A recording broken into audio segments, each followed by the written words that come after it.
I'm joined now by Hardeep Singh Puri, who's India's Minister of Petroleum and Natural Gas. India has certainly, sir, and welcome to the show, been benefiting from discounted rates of Russian oil. Does the country have any qualms about continuing to buy so much, given that Narendra Modi has certainly expressed concerns over the invasion, saying now is not the time for war, now is the time to move into a path of peace? Let me first try and correct your perspective.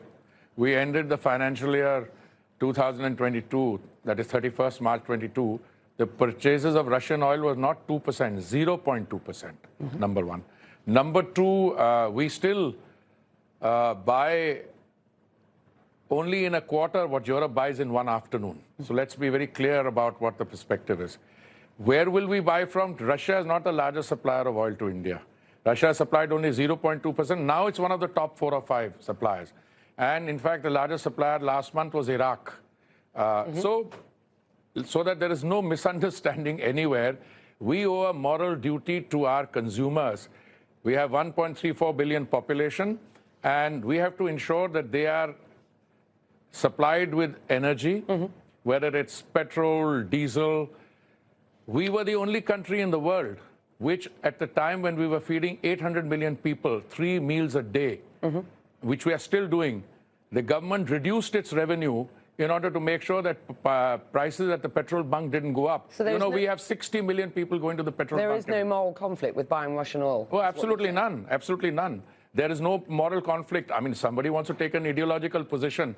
Well, but we don't buy from X or Y. We buy whatever is available, and I don't do the buying. It's the oil companies who do the buying. Let's be quite clear about this.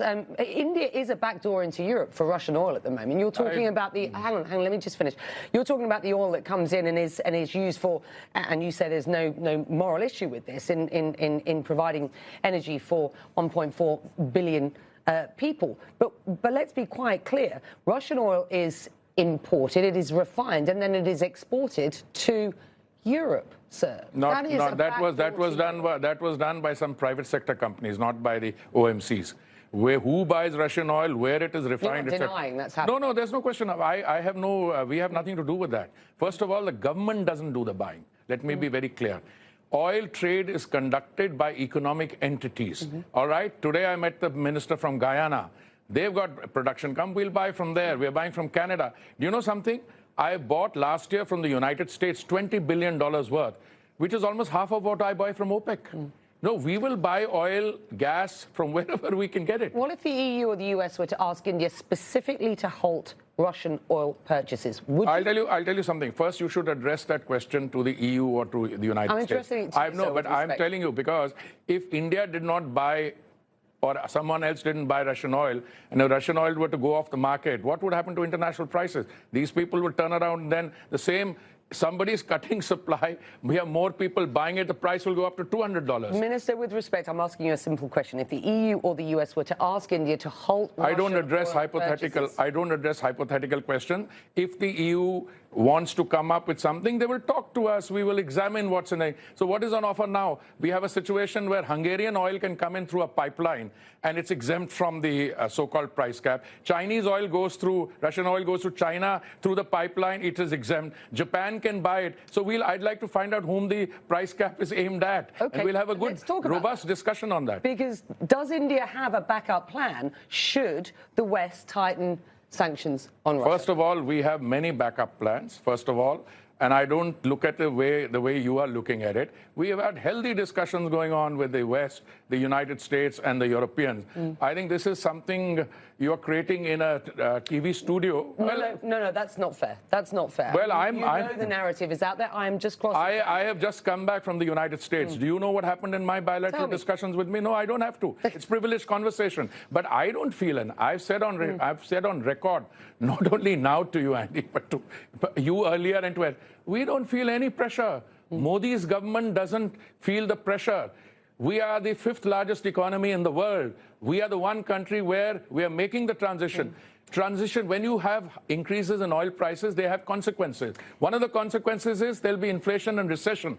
But one of the consequences is we'll make the transition to green energy just that much faster. And I want to talk about that. But before I do, let me just press you a little further. Will India cooperate with G7 attempts to cap the price of Russian seaborne oil exports? I'm surprised that you're fixated on a proposal which has not been fully spelled out, number one.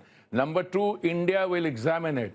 India will respond according to its supreme national interest. And I'm telling you, we will take a view and we will discuss it with everyone. So, and I'd be happy to come back to you and tell you what our response is. Okay. All right. Well, I'll hold you to that if I can, sir, with the greatest of respect. Let's get back to Dr. Sultan's comments earlier on today, who is the head of the National Oil Company here. He's also the special envoy on climate. And I started this part of the show by discussing the fact that this is a country that has embedded energy diversification in its economic growth story, originally reliant on oil and gas profits. And of course, you know, this is a good time for oil and gas prices, but has a story of energy diversification going forward.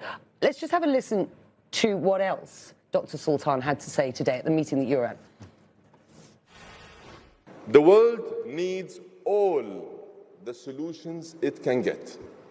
It is not oil or gas or solar or wind or nuclear or hydrogen. It is oil and gas and solar and wind and nuclear and hydrogen. It is all of the above.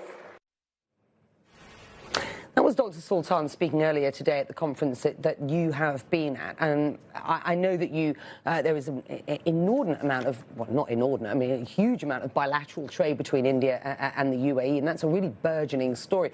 Do you agree with what Dr. Sultan said there? And what do you see from your perspective as the opportunity for energy diversification, the use of solar, wind, renewables going forward? What's your position? I think perhaps some people are not aware of the fact. What he said is what we are practicing. He's not saying anything with which I can disagree. He says that the transition will come not only from the continued use of fossil fuels, but also from solar, from wind, from X, from Y, Z, and from all of the above. Now, let me tell you what we've done. We are the one country in the world which has demonstrated that we can bring the cost of solar down. We brought it from 25 cents down to 3 cents. Now, if you have to make green hydrogen, what do you need? You need cheap power and you need electrolyzers. We are getting both. We are one of the most ambitious and comprehensive green hydrogen plants in the world. Biofuels, we have gone from 1.4% blending in 2014, Andy, to 10% now. We had a target of 20% biofuel blending by 2030. We brought it out to 24, 25. If you look at compressed biogas, we have 42 plants producing compressed biogas. Our target is 5,000 plants, making ethanol from agricultural waste. So India is doing precisely what Minister Sultan is recommending. So we have no difficulty on that. What we have a concern on is that if you want to make the transition from the current position to green energy, you have to survive the present. And that is where I think the high oil prices have unintended consequences, some good, some bad. The bad ones are that you will find that the situation, which is already inflationary because of the stimulus packages which went in pair, will become more inflationary and recessionary. And the good ones are that we will be, you know, mother is the necessity of... necessity is the mother of invention. You're English speaking. So we will go into green energy faster, which we are doing. And we've just released 1 million square kilometers out of the 3.5 for exploration production. We've got all the major guys coming in.